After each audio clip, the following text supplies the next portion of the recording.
Have you looked around your home recently and wondered what to do with all of those empty bedrooms?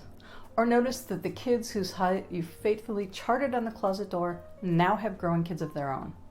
Or maybe you've just been thinking about living a smaller, simpler life. If that's the case, then this video is for you. Today I'm going to talk about the dreaded D word, downsizing. What are the pros and cons of selling your home and moving to something smaller?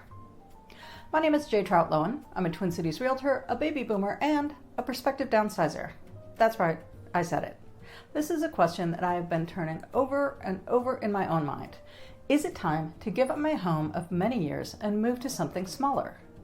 And maybe, much like you, I can't really decide. So instead, I decided to make a pro-con list. Because I like to end my videos on a high note, I'm going to start with the cons. If you stick around to the end of this video, I'll also share with you what I think is the first step you should take if you're considering downsizing. Okay, here we go. Reasons not to downsize. Number 1, I have too much stuff. This is probably the biggest reason people put off moving to a smaller home. You gotta figure out what to do with all the things that you've accumulated over years and more likely decades. If you have adult kids, well, they probably already have their own stuff. And if you don't, well, it's even harder to know what to do with all those things you've lovingly collected over your life. But here's the thing. If you don't deal with your stuff, your heirs and your kids are going to have to. And that's just not the kind of legacy you want to leave behind. So if you're looking for help at getting rid of stuff, don't miss my next video in this series, Downsizing Tips, How to Get Rid of My Stuff. Okay, number 2. I don't want to leave my neighborhood, my friends, or my community. Now, this is kind of a tough one. If you've lived in your home for years and you have connections to your community, you don't really want to give that up. But if you've lived in your home for years, it's probably also true that your neighborhood has changed. Maybe there's more traffic or fewer shops, or maybe a lot of the friends you made have already moved away. It can be tough saying goodbye to a community or a neighborhood that you love, but moving is also an opportunity to make new friends, to find a new favorite restaurant or coffee shop, and for some people, it's a chance to move closer to family or grandkids. All right, number 3. Downsizing may cost you money in the short term. Now, there are definitely some expenses associated with selling your home and moving to another one. You might need to make some updates or take care of some deferred maintenance before you can sell your existing home. And there's also the expense of moving. And if you're moving from a single-family home to a townhome or condo, you're going to have to pay a monthly HOA fee at your new place, even if you don't have a mortgage. And that can be a little hard to swallow if you've owned your own home for years. All right, so now let's talk about some of the benefits of moving to a smaller home, townhome, or condo.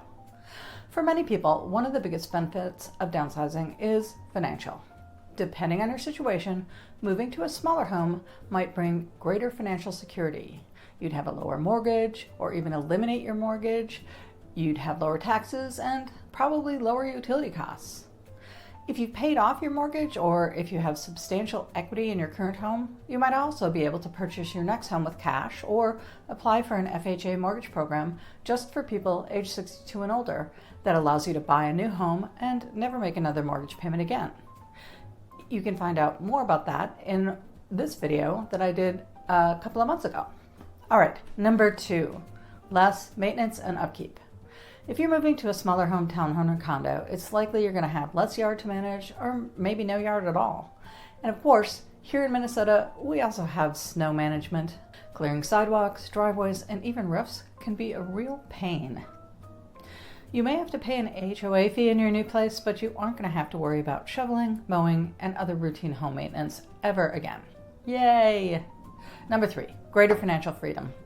With more financial security and less home maintenance, it's easier to do the things you've been dreaming about in retirement, whether that's travel or going out with friends or having more time to have fun with your family. Okay, number 4, this is a big one. Knowing that you won't be burdening your kids or other family members with the responsibility of getting rid of your stuff. Now, I have personally done this myself more than once. And I have to tell you that it can be really difficult to both grieve the loss of someone you love and have the added burden of having to sort through their possessions and figure out what it is they'd want you to do. You really want to avoid putting this burden on your loved ones if you can. Okay, now for my pro tip. What's the first thing you should do if you're considering downsizing? I say go out and look at some homes for sale in areas where you want to live. Go to open houses, visit model homes, or get a realtor and go out and schedule some home showings. I mean, you can look online too, but especially if you're downsizing from a bigger space to a smaller one, it's really hard to know what a smaller home feels like, lives like, and how much space you're really going to need, unless you're physically in that space. Pictures just don't tell the story. So if you can envision living somewhere else, it's going to be a lot easier to decide when you're ready to make that move. So I hope this video has been helpful. Hit that subscribe button if you want to watch more of my videos on buying and selling homes in the Twin Cities. And if you have questions about buying or selling a home in retirement, drop me a comment here, shoot me an email, or give me a call. I'm here to help. Thanks so much for watching. I'll see you next time.